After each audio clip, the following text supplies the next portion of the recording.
मैं आपको बता चुका हूँ कि मॉक पोल का समय मॉक पोल 90 मिनट शुरू होता है। मेरी जानकारी के मुताबिक मतदान का एक्चुअल समय 7 बजे है, इसलिए 7 बजे से 90 मिनट पहले 5:30 बजे उसके पहले आप मशीन को यथास्थिति कंट्रोल यूनिट को P3 के पास वीवीपैट और बैलेट यूनिट को वोटिंग कपाट में रख करके ही मॉक पोल करेंगे। आप कभी भी तीनों मशीन को एक जगह रख करके मॉक पोल नहीं करेंगे। यह चुनाव आयोग का आदेश है। P3 के पास कंट्रोल यूनिट रहेगा, इसके बाद वीवीपैट और बैलेट यूनिट वोटिंग कंपार्टमेंट में रहेगा। इस पोजीशन में करने के बाद ही हमें मॉक पोल स्टार्ट करना है। 2 घंटा पहले या 90 मिनट से पहले हर हालत में आपको यह पोजीशन कर लेना है। मैंने पहले से ही कंट्रोल यूनिट से वीवीपैट के केबल में जो लगा हुआ कनेक्टर है जोड़ दिया है।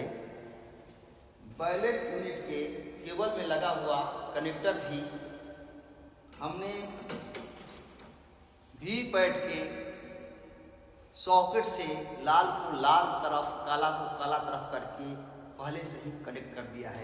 आप भी ऐसा पहले से ही कर लेंगे। इससे क्या होगा कि आपके समय की बचत होगा।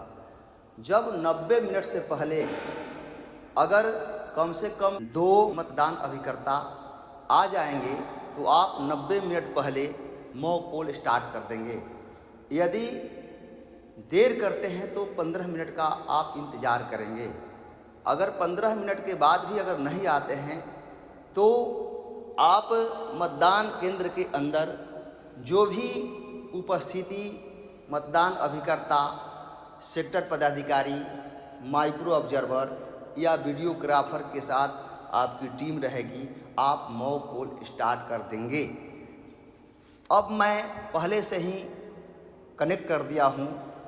कंट्रोल यूनिट को ऑन जब करते हैं, इसके ठीक पहले, इसको हमने वीडियो में या ट्रेनिंग के समय में आपको बताया गया है कि कंट्रोल यूनिट के स्टार्ट करने से पहले वीवीपैट में जो नॉब अभी हॉरिजॉन्टल है, क्षैतिज है, इसको हम वर्टिकल ऊर्ध्वाधर करेंगे। मैंने इसको ऊर्ध्वाधर यानी वर्टिकल कर भी दिया है।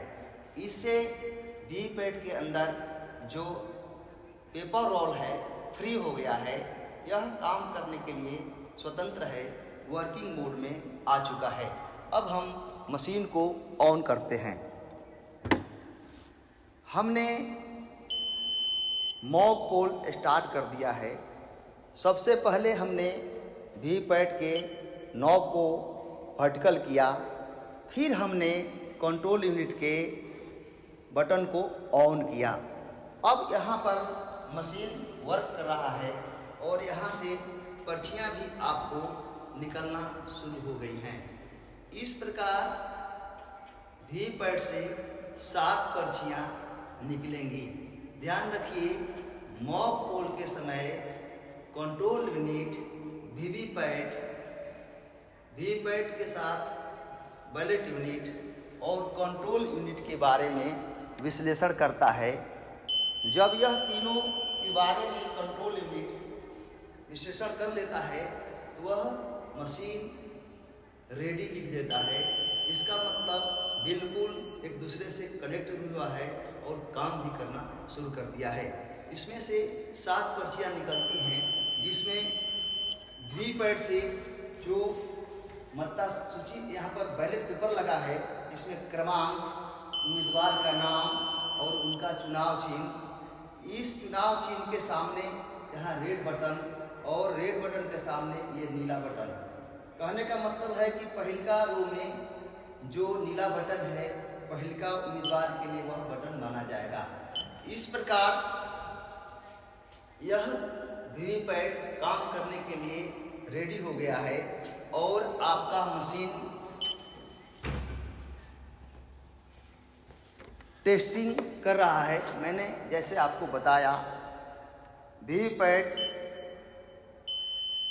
ईवीएम इज रेडी, ये सब सूचनाएं आपको इसके बारे में दिया। तो हम मॉक पोल के समय पोल डे पहले से ही तीनों का कनेक्शन कंट्रोल यूनिट से वीवीपैट के केबल के कनेक्टर को जोड़ देते हैं, फिर बीयू के केबल के कनेक्टर को वीवीपैट से जोड़कर तैयार रखते हैं ताकि आपको समय की बचत हो जाए।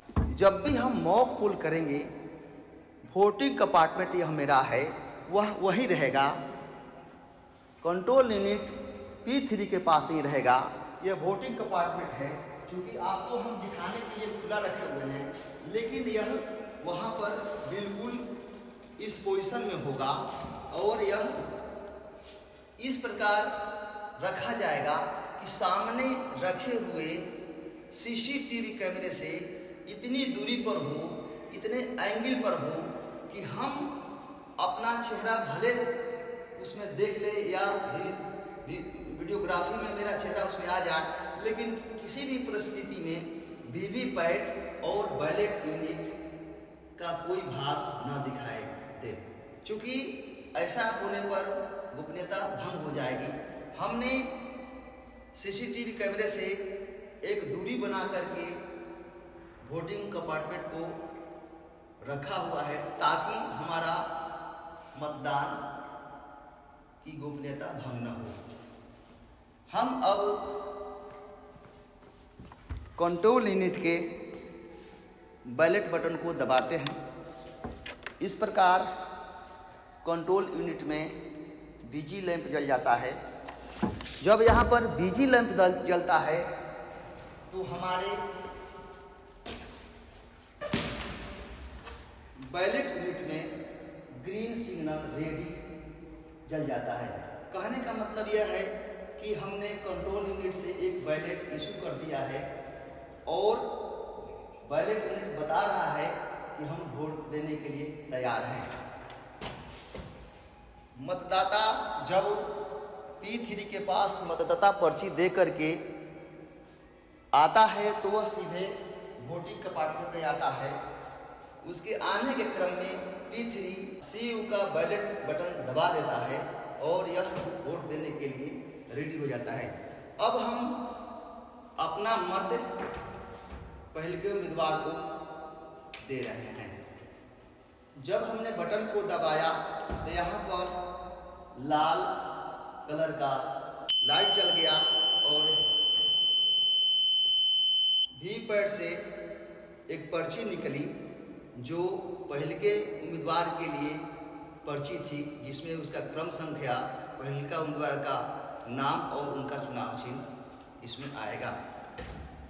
जैसा आपको पहले का वोट मैंने दिया है, जिसमें से यह पहले मतदाता जिसने वोट दिया था उसके लिए यह उस उम्मीदवार के लिए पर्ची निकल चुका है। हमने इसको यहाँ पर रख दिया। इस तरह हम मॉक पोल 50 करेंगे कम से कम, इसे ज़्यादा भी किया जा सकता है, लेकिन जो भी अभिकर्ता आएंगे वह 50 मॉक पोल अपना अपना करने के लिए निर्धारित संख्या में वह बटन दबाएंगे और वह मतदान देंगे, उसको नोट भी करेंगे। जब मॉक पोल समाप्त हो जाएगा तब हम वीवीपैट से निकली हुई पर्ची को भी बाहर निकालते हैं और उसको उम्मीदवार के अनुसार अलग अलग करते हैं। हम कंट्रोल यूनिट के क्लोज बटन को दबाते हैं। क्लोज बटन दबाने के बाद जैसा हम यहाँ पर क्लोज बटन दबा दिए हैं, क्लोज बटन दबाने के बाद यह मशीन क्लोज हो रहा है। अब यह कोई भी मतदान नहीं कर सकता है। जब क्लोज बटन दब जाएगा तो हमको क्लोज के बाद रिजल्ट करना ज़रूरी है। रिजल्ट करने पर जितने भी उम्मीदवार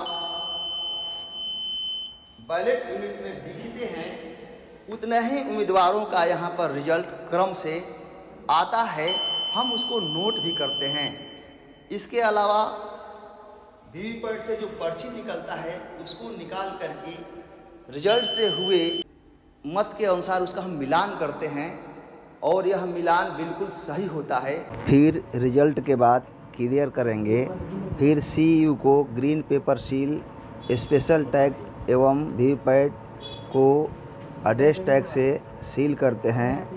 फिर EVM को वास्तविक मतदान के लिए तैयार करते हैं।